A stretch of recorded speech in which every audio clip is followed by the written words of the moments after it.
Hello, I'm Claudia Glenn, one of the presenters on this presentation. Today we'll be covering the organizational behavior from a managerial point of view.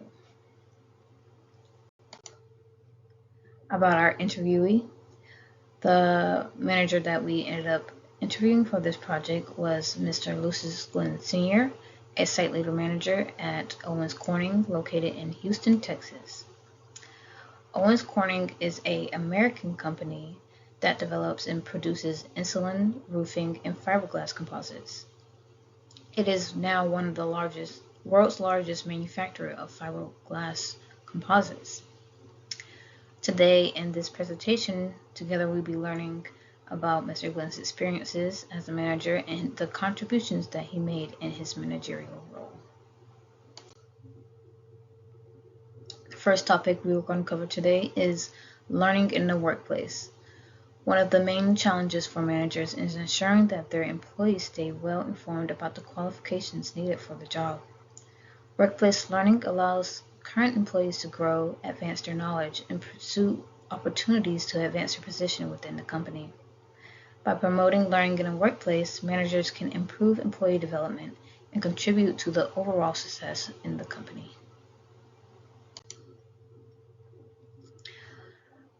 Learning during the interview. The first questions that I asked was, what did your company do to increase the learning of your current employees? He responded, current employees go through a refresher basic training, treating them as they were new hires. The training covers the company's purpose, their target customers, and the product that they manufacture. Since this was a manufacturing company, safety was given the utmost importance in the manufacturing plant, and the managers hold weekly meetings with 4 employees to reiterate and emphasize the safety guidelines. Next, I asked, how much do new employees need to learn to be able to do their job? What type of training does that involve? He responded, new employees are assumed to have no prior knowledge of the job when they join the company. That means trainers are hired to guide them through the basics for the first initial weeks. This training includes information about the company, its customers, and the product they manufacture. Once the basic training is completed, the new recruits work on the floor with the machinery, receiving hands-on training. Again, since this was a manufacturing plant, safety training was the top priority and was among the first things taught to new employees upon joining the company.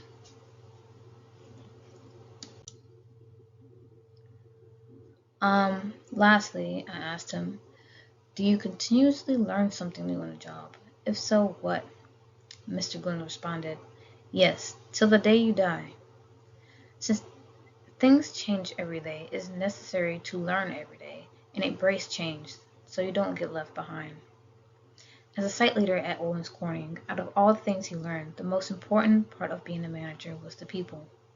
He learned how to attract people, how to train people, and how to retain them. He quotes, as a manager, it starts with the people, then the process, and lastly, the product or service. In conclusion, the company's commitment to enhancing employee learning through comprehensive training ensures that the new recruits are well prepared to carry out their job responsibilities. This fosters a culture of continuous learning and enabling employees to adapt to changes in the workplace, staying ahead of evolving demands. Mr. Glenn's emphasis on resolving issues through fair and attentive communication underscores the value of effective conflict resolution and maintaining a harmonious work environment. The next topic we'll be covering is team communication.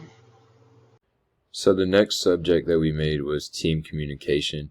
It is vital for managers to establish and maintain effective team communication.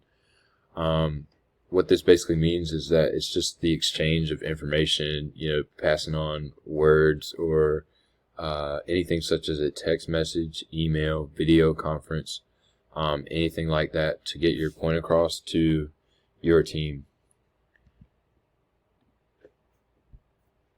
The interview portion of it, we asked, what do your employees plus yourself use to communicate with each other? Our interviewee said all of the above. At the professional level, most communication is used through meetings, daily meetings, weekly staff meetings, and team meetings. This basically says that, all kinds of communication is needed in the workplace. You have to be able to talk face to face. If you're online, like my mom, she works online, so for her to be able to be contacted through like text, emails, it's very important. How important is communication in your job? She said it was vital. Knowing how to communicate your point is vital to become a great leader. You can't be a leader if you don't have communication skills. Another thing was, what are some ways that communication at your job could be more efficient? If you feel like it's already very good, what are some reasons that it is good? She said to improve communication, the company utilizes face-to-face meetings. During these meetings, managers ensure employees are well informed about current events and provide guidance when needed. You can't really teach or get your point across. Like I said, you can't do that when you're not communicating. And relevance to in-class material. Effective communication is the lifeblood of a successful organization, and it plays a central role.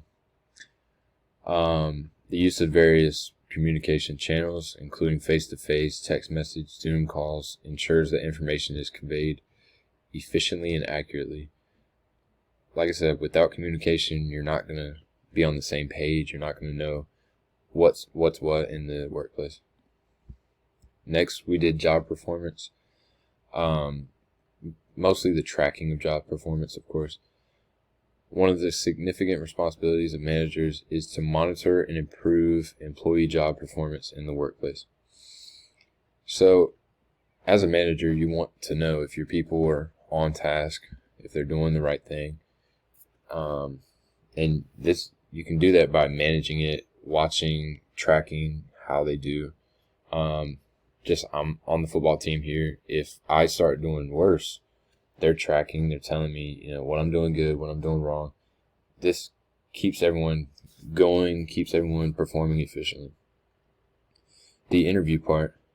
How do you track the job performance of your employees? She said, have objectives first of all. Every year, and every employee has to submit an annual objective for the year. In those objectives, several topics were covered: safety, productivity, service, quality, and finance. The objectives have to be clear and concise so the employees can understand them. So, giving people feedback, I think, is what they're trying to say here, is being able to tell them what they're doing right, what they're doing wrong. What incentive do you give your employees to increase the performance of their day-to-day work? They said bonuses, because who doesn't like money? Money was the main motivator to make most people perform well. Personally, if there's money on the line, I'm going to do something better. And I think that's the case for everyone. How do you deal with someone who is lacking in their job performance? They said when someone is lacking in their job performance, they would be brought in for review. During the meeting, they will go over their objectives and see where they are lacking and work together with their boss to make a corrective plan. So, obviously, if someone's not working as well, you need to confront them, however that may be, and just say, look, you need to step it up. If they're doing it consistently, it could be, you could have a chance to fire them because of that. The relevance to in-class material. The company employs a systematic approach to track and improve employee job performance. Annual objectives are set for each employee, covering various aspects such as safety, productivity, service, quality, and finance. Clear and concise objectives are established, followed by collaborative planning between employees and their supervisors to ensure successful execution. I think job performance is a really important deal in your job. if you're paying someone to do something, you want to know that they're going to get the most out of what you're paying them. So, whether that's salary or hourly, especially hourly, because if someone's wasting 30 minutes on the hour, you're losing half of what you're paying them in an hour because they're not doing their job efficiently. So why not give incentives? Why not track what they're doing so you can bring in someone better if need be? Because there's always people looking for jobs, it seems. In conclusion for the interview, these are just the 3 points we had and what we learned how to, evolve them and be better at them. So for the to continue learning portion, employing people that can train well, give a longer training process, never stop learning about your job. Great points right there. You got to have someone that can learn. Be coachable is what I hear at practice all the time. Be coachable. So getting people that can come in and learn the job well is always important. To keep team communication, it is prioritize face-to-face communication. We didn't really talk about this, but face-to-face communication is probably, if not definitely, the best form of communication. Just because you can get your point across, the other person is receiving it, unlike an email they could skip over or something. Understand the importance of communication and weekly meetings to discuss how the business is going. If you can meet weekly and talk about what happened, what didn't happen, it keeps you from forgetting. Like if you were to do a month-to-month meeting, you could forget, whatever else is happening in the first week of the month, but now it keeps you on track. And lastly, to monitor job performance. This is quarterly review on how each employee is performing, giving bonuses as an incentive to get more efficient work, and a corrective action plan to deal with low performance at work. The quarterly review is very important. Like I said, if you're not tracking, if you're not telling your people that, hey, you're not up to standard, you're not doing what you should be doing, you're not doing as good as this person, it'll give them a little push to be better, I think. Giving bonuses, of course, like I said, everyone loves money. And a corrective action plan to deal with low performance at work. Give an example for me.